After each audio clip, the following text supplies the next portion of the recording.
Hi, this is Dave Ramaswamy with induslatin.com, and today I have the honor of interviewing Ambassador R. Viswanathan, India's foremost expert on Latin America. Ambassador has had a very distinguished diplomatic career.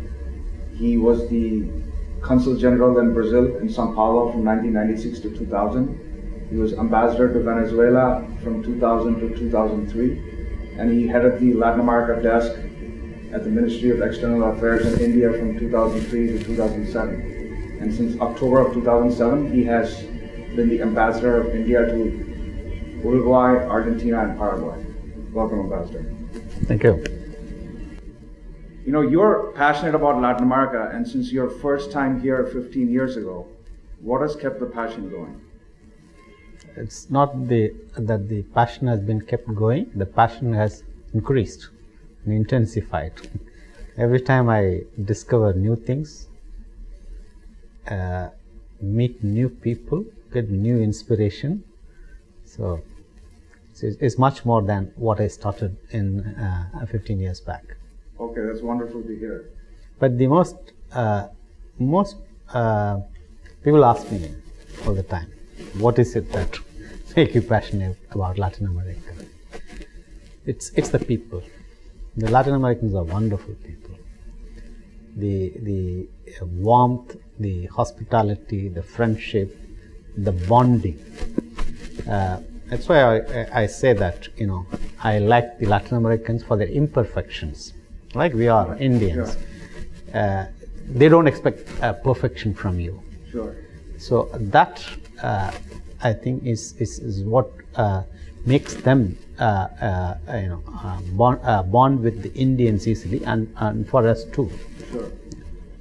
That's a great point. You know, I've had the same experience. And then building on that, last week I know you organized, along with the United Nations Economic Research Unit of Latin America, a conference on New India and New Latin America, complementarities and synergies. What is the New Latin America to you? Yeah. What has changed over the last 30 years? The New Latin America is the one which is free from what I call the triple curses of the past.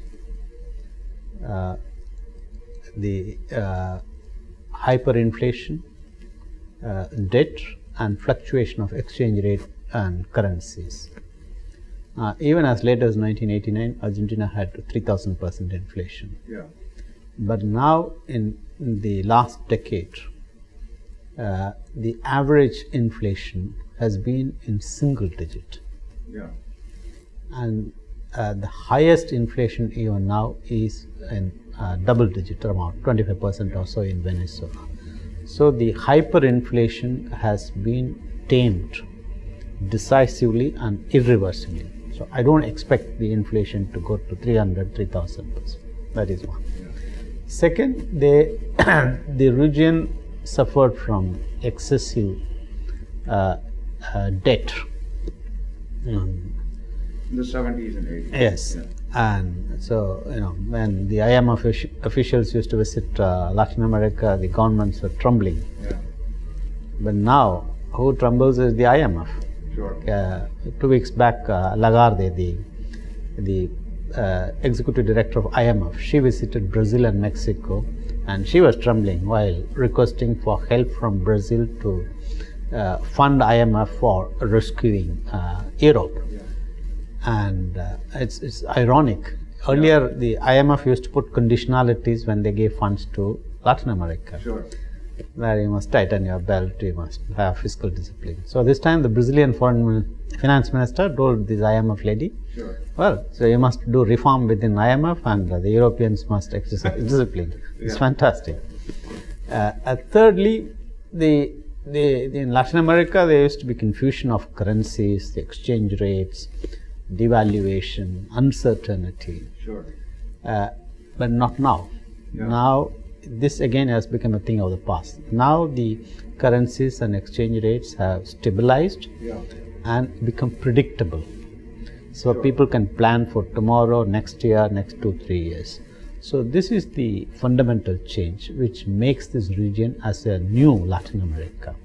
And a new Latin America which is growing consistently since 2003, except for 2009. And the fact that the Latin America withstood the global crisis without any serious setback, and there was no banking or financial collapse in the region. So that again reconfirms my theory about this new Latin America, which has not only become stronger but has become more resilient to withstand external shocks. And then if you look at the future in the coming decade, they are looking at the future with confidence, optimism and growth. So they are going to grow. And so this is the new Latin America when people can think about the coming decade. In the past, they were talking only about the past. And they were worried only about how to survive each day. So they couldn't think of the future. So this is the new Latin America. Okay.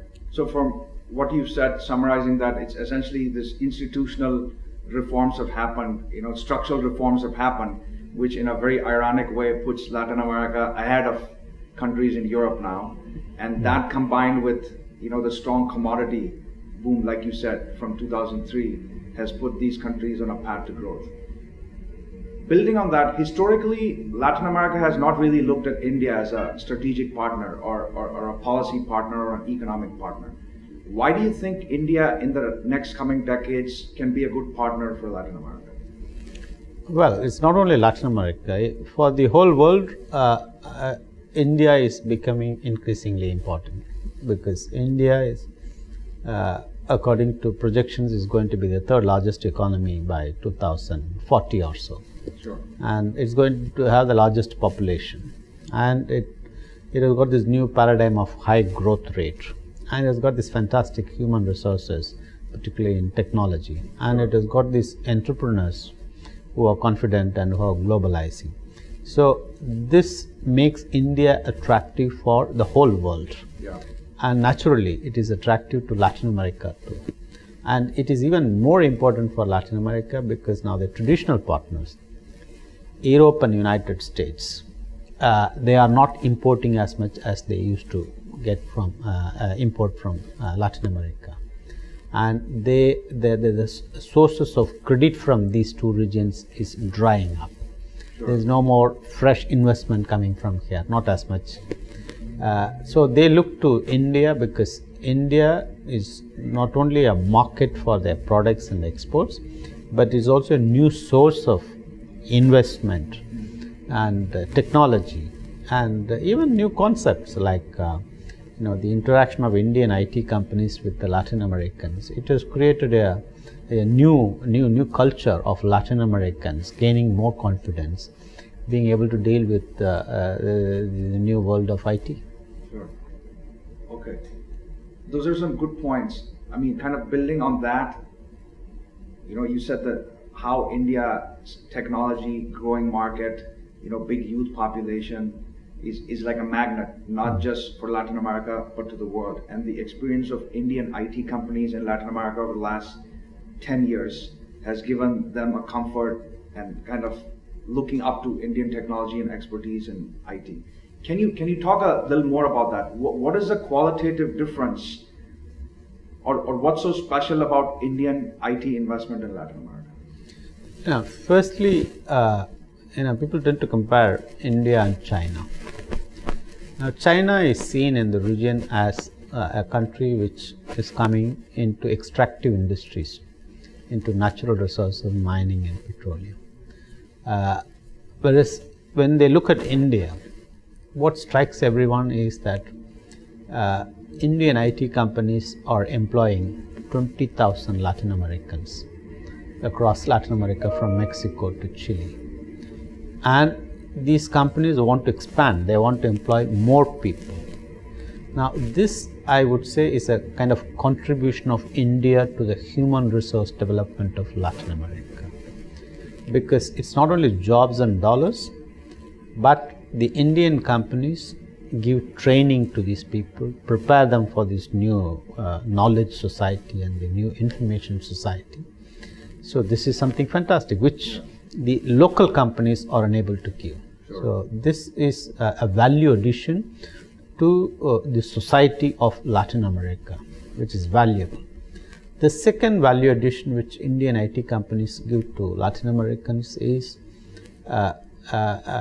giving them training in multicultural skills. Because with these the Latin Americans who work with the Indian IT and BPO companies, they have to deal with the Indians, they have to deal with the clients in the US and Europe. So this makes them to adapt and to develop this multicultural skill, which is critical for success in this age of globalization. So this is what makes India different from China. Sure. Okay, those are good points. So besides IT, what other sectors do you see Indian companies with investments in Latin America? Indian companies are coming into Latin America for several reasons. One, like in the case of IT, they come here to do this new business model of 12 hours of work in Latin America and 12 hours in India, and also to make use of the human resources here. Then there are companies which come for resources, for energy, minerals, although we haven't made much headway. Then there are these manufacturing companies which link to the manufacturing sector in Latin America, like chemicals and pharmaceuticals. They come, set up factories here, employ local people, produce for the local market, and from here they export to other regions. So this is industry to industry linkage. Then there is the last category of companies which come because they want to globalize. Like for example, Godrej. Why has Godrej come to Argentina? I don't see any immediate value addition to their business in India. But the thing is, they want to go global. They want to have footprint in as many places as possible. So this is the new urge and drive of the entrepreneurship of India. Okay. Looking at the sectors you just mentioned, like that, besides IT, you mentioned pharmaceuticals, you mentioned energy, natural resources, and then you mentioned kind of manufacturing and then later consumer goods. Focusing or zooming in a little on the energy or the strategic industry, so to speak, this quest to acquire strategic resources overseas. And I know you have almost been like a pioneer. I've read your articles from 7 years ago where you said Indian companies should look at acquiring strategic assets, not just in kind of this forestry, agriculture assets, but also energy, mineral assets. Like if you look at Indian companies or even like the Indian public sector companies compared with the Chinese companies, like there's a whole different scale, if you will, or whole different focus. And then typically, as you know, in India, most investment is driven by the private sector. And private sector companies in India have a shorter time horizon because for them, investment returns between 5 to 7 years in new projects is important, while governments can take a longer term view. Do you think this difference handicaps Indian companies in certain way vis-a-vis their Chinese counterparts? Certainly vis-a-vis the Chinese, the Indian scale of operations and ambition is much lower. It is understandable. But the Indian private companies too come here with a longer term vision. They are not here for a couple of years, they are here for a long term. For example, the Renuka, which has gone into sugar sector in Brazil, or this UPL, which has come into agrochemical, they have come here to stay. Sure. Okay. And then back to the manufacturing. Typically, when people think of manufacturing, people think China is the manufacturing capital of the world. What do you think makes, say, where do you think Latin America has competencies in certain sectors where Indian companies are partnering and can benefit? Yeah, there are several sectors like chemicals, pharmaceuticals, agrochemicals, and other manufacturing things like cosmetics and steel, and food processing. The Latin American companies are strong in certain sectors, and so there is opportunity for them to go to India, like for example the agribusiness companies of Mercosur, the food processing companies of Mercosur, and even food processing companies from Mexico. Sure. So they are going into India. Then you have companies like Marco Polo of Brazil, who formed a joint venture in India.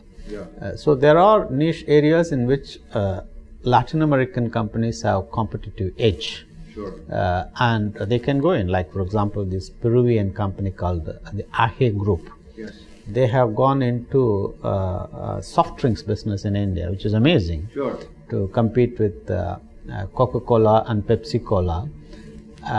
And it is even more amazing because the Indian companies couldn't give competition, they gave up. Sure. And they were sold off to Coca-Cola. But here is this Peruvian company which is going and starting operations there. Sure. And the other interesting example is this Mexican company called Cinepolis, which is investing over $150 million in establishing multiplexes in India. It's amazing. I mean, in conventional wisdom, one wouldn't expect a Mexican company, or for that matter any foreign company, to come and succeed in multiplex business in India, because there is in India there is money and there is technology and they know the home market. Sure. And here there is an example where a Mexican company has come and entered successfully. Okay.